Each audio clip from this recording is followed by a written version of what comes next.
आणि टाळ्या बिळ्या वाजवताना रोग येऊ द्यायचा नाही, अटॅक येत नसते, जोरात वाजवायच्या. आपला प्रॉब्लेम काय आहे? त्यानं वाजवली का मग मी वाजवणार. त्याचं म्हणणं आहे मी एकट्यानंच वाजवली आणि कोणीच नाही वाजवली तर अख्खे लोक माझ्याकडे पाहतात. सबसे बडा रोग, मेरे बारे में क्या कहेंगे लोग. सर्वात मोठा प्रॉब्लेम ते काय, आपल्याला ताणतो लोक काय म्हणतील. अबे लोक गेले चुलीत, आपल्या घरी काय ते काही एखादा दलिंदर एखादा क्विंटल गहू घेऊन आले का? नाही ना. आणि म्हणून जगातल्या दलिंदर लोकांना काही विचार करो, फक्त आपण एकाच गोष्टीचा विचार करायचा, तुझी माय आणि तुझ्या बापाचा. जगात कोणाचाच विचार करायची गरज नाही तुला, फक्त तुझी माय आणि तुझा बाप. आणि जरासा आळस झटकायचा, आळस. आपला प्रॉब्लेम काय की मी काय म्हणलं, पुढच्या टाळी वाजवली मागायला चण वाचायची का नाही. पुढच्या वाजली असेल तर ते पाहताय, वाजली तर मग ते वाजते. नाही तर होतंय काय माहिती आहे का, घर आहे, एका घरात 3 आळशी आहेत, 3 मित्र आहेत. आळशी आळशी कळतं ना, आळसाचे लय प्रकार आहेत, लय प्रकार आहेत. आजकाल मात्र त्या स्नॅपचॅटमुळे आळशीपणा ओळखू येणं. कोणी चांगलं दिसायले, न आंघोळ करणारं बी चांगलं दिसायले, आणि त्या स्नॅपचॅटवरती आली विथ माय बेस्टी. अरे ताई तुला स्पेलिंग बरोबर येत नाही, म्हणजे हातात आहे का नाही. आपण वाशिमला राहतो, मी परभणीला राहतो, आपण काय त्या पुण्याची संस्कृती आपल्या भोकांडीवर उरावर घ्यायची. आपण गरीब आहेत ना, आपण ग्रामीण भागात नाहीत. अरे तीच संस्कृती टिकून ठेवायची, काही फरक पडत नाही. काय झालं होतं, क्लास घेत होतो, क्लास घेत असताना बाबासाहेब आंबेडकर व्हिडिओ घेऊ लागलो, आणि बाबासाहेब आंबेडकरांचं चरित्र शिकवत असताना मधामध्ये एका दलिंदराने मला मेसेज केला. म्हणला सर 7:30ला IPL चालू व्हायला त्याच्या अगोदरच क्लास घ्या. 7:30ला IPL चालू व्हायला त्याच्या अगोदर क्लास घ्या. मग मूडच खराब झाला ना. म्हणजे जिंदगीत मला वाटलं मी कशाला जन्माला आलो. म्हणजे मी जीव तोडून ठरवलंय बाबा हे पॉईंट बोलायचे, या पॉईंट मध्ये काय काय आहे, नवीन पुस्तकं कोणते आहेत, अपडेट काय, असा डाटा तयार केला आणि शिकवायला जाऊ लागलो. पायरी ओलांडत नाही की त्या भिकार चोटाचा मेसेज आला मला. एकाचा मेसेज आला, मेसेज नाही पाहिला म्हणून त्यानं कॉल केला, गुरु कसे आहेत, तसाच आहे म्हणलं. सर एक काम करा म्हणले, 7:30च्या आत लेक्चर घ्या होते, IPL चालू होते म्हणले. मग IPL चालू होते म्हणलं, पहा जिंदगी 1 मिनट में नहीं बदलती, लेकिन 1 मिनट में लिया हुआ फैसला पूरी जिंदगी बदल देता है मेरे दोस्तों. माणसाचं आयुष्य एका विचारानं बदलतं, एका मिनिटात. जरी माणसाचं आयुष्य बदलत नसेल तर एका मिनिटात घेतलेला विचार माणसाचं आयुष्य बदलतो. फॉरेस्टमध्ये नोकरी होती, छान पद्धतीनं मलाही तिथं जगता आलं असतं. मी काय धुतल्या तांदळाचं नाही, मी आधी जंगल इकलं असतं.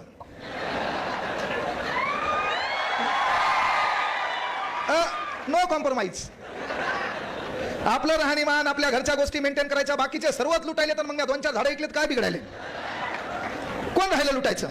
सरपंचापासून घेतला तर डांबर खाय, सिमेंट रोड खाय, नाल्या खाय, सर्वच खाल्ले. मग मी तर झाडच खाऊ लागलो.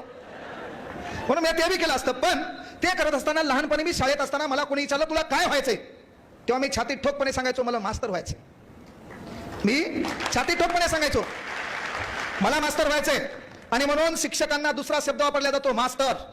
त्या मास्तराची व्याख्या मी माझ्या शब्दात केली होती. मास्तर म्हणजे काय, जो आईच्या स्तरावर जाऊन विद्यार्थ्याची गरज लक्षात घेऊन माझ्या स्वतःच्या लेकराला भविष्यात काय बनवायचंय यासाठी वर्गात जाऊन वर्गातल्या लेकरांना स्वतःचे लेकर समजून जो तन मन धनातून शिकवतो तो खरा मास्तर. आणि म्हणून लक्षात घ्या की बाबा माणसाचं आयुष्य एका मिनिटाने बदलतं, एका मिनिटानं. कोरोना कालखंड होता, क्लास बंद पडलेले.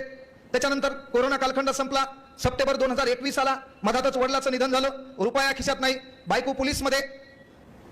पण स्वाभिमान, कारण माझ्या बायकोनं माझ्यासोबत लग्न केलं तर मी फॉरेस्टमध्ये आहे म्हणून. माझ्या बायकोनं माझ्यासोबत लग्न केलं, मी हुंडा बिंडा घेतला. हे जे लाईव्ह आहेत त्यांनी लक्षात घ्या. पुन्हा लोक म्हणतील तू लोकायला प्रबोधन देतो, तू बी हुंडा घेतला होता का. त्या काळी मला माहित नव्हतं ना आपला कार्यक्रम चांगला होईल म्हणून.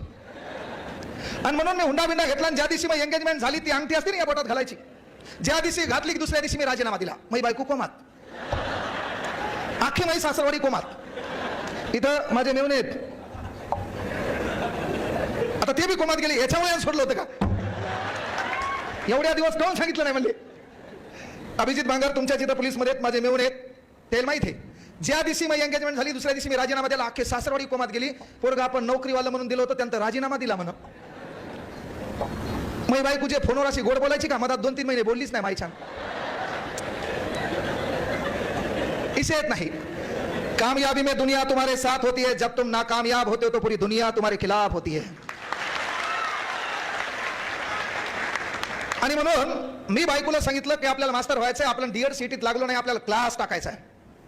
बायको म्हणली तिकडे जंगलातच राहा, वाटलं तर मी बदली करून तिकडे येते, पण क्लासच्या कुटाण्यात पडू नको. वाटलं तिकडे पैसे कमी पडलेत, मी 200-300 पाठवी जाईन. म्हणजे पहा, लक्षात घ्या, कुठलीही मागे व्यवस्था नाही, आपल्याला माहित नाही आपलं काय होईल, काय होणार आहे, काही घेणं नव्हतं. आणि मी डायरेक्ट 1 जुलै 2015 तिकडे राजीनामा दिला आणि मी परभणीत आलो. परभणीत आल्यावर मी लोकांकडे पहिले क्लास घेतला. ज्या क्लासचं नाव स्वामी विवेकानंद आहे, त्या स्वामी विवेकानंद क्लासवर देखील मी 1800 रुपये महिन्यानं कामाला होतो. त्या क्लासचा मी मालक आहे. इथं पुढे तुमच्या वाशीमध्ये बसलेले पोरं आहेत, ते माझ्या क्लासला आलेले आहेत. मी इथं काहीच नाही. परभणीत आल्यावर तुम्ही पाहा ना आपला रुबाब कसा असते. हे आमदारापेक्षा डेंजर कार्यक्रम आहे आपला. माहिती सांगतो, सहज होत नाही. तुम्हाला स्वतःला ओळखता आलं पाहिजे. व्यवस्था कुठली असो, काही करा. मी तर पोराला म्हणतो चोर होय, पण गद्या बँका लूट. नाही तर फोक्या चोर झाला, पॉकेट मारू लागला, पकडला, अर्धा तास तुडतुड हल्ला, काय कामाचा. ब्रँडेड चोर होय है ना. सध्या ज्या चोराच्या विरोधात तुम्ही बोलू लागले, त्या चोराला बी आपले साहेब म्हणले त्याचं बी योगदान आहे म्हणले देश घडवण्यामध्ये.